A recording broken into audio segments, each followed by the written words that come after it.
Dernièrement, vous avez eu une rencontre de l'AMRC avec le CI3S. Pouvez-vous nous résumer en gros cette rencontre? Oui, cette rencontre-là a été demandée suite aux événements qui est arrivés l'automne passé et surtout par le fait qu'on voyait depuis la dernière année qu'il y avait beaucoup d'interruptions de service au CLSC de Passepébiac la nuit. Ça nous a inquiété beaucoup.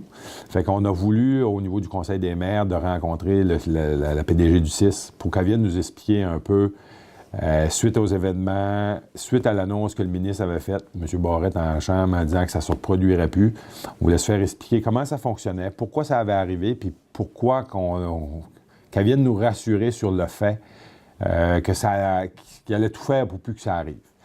Ça fait que ça a été vraiment intéressant. Je veux dire, le Conseil des maires était presque tout là au complet.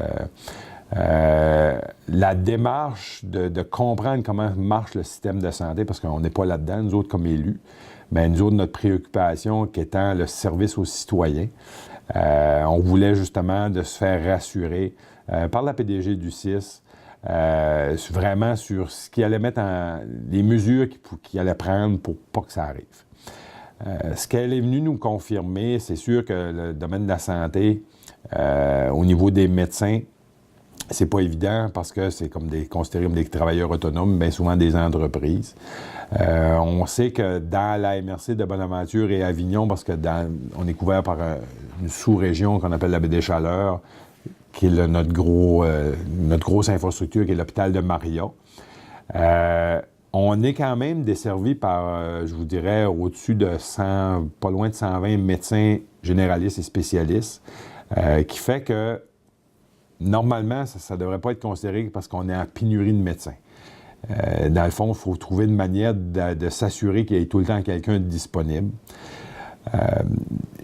Là, la PDG nous a expliqué que là, le ministre il a carrément dit qu'il fallait qu'elle utilise, au pire aller, il y a une loi spéciale, un numéro de loi pour obliger les médecins à travailler.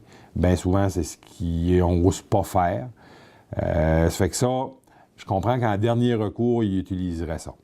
Sauf que là, c'est pas une question de budget. Là-dessus, il est venu nous rassurer aussi. Là, le conseil d'administration du CIS en a fait une priorité, vraiment pour la MRC de Bonaventure, de s'assurer qu'à Passepébiac, les services allaient être couverts 24 heures sur 24 parce que c'est une exigence du ministre. Suite à ça, bien là, je comprends que tout a été mis en place.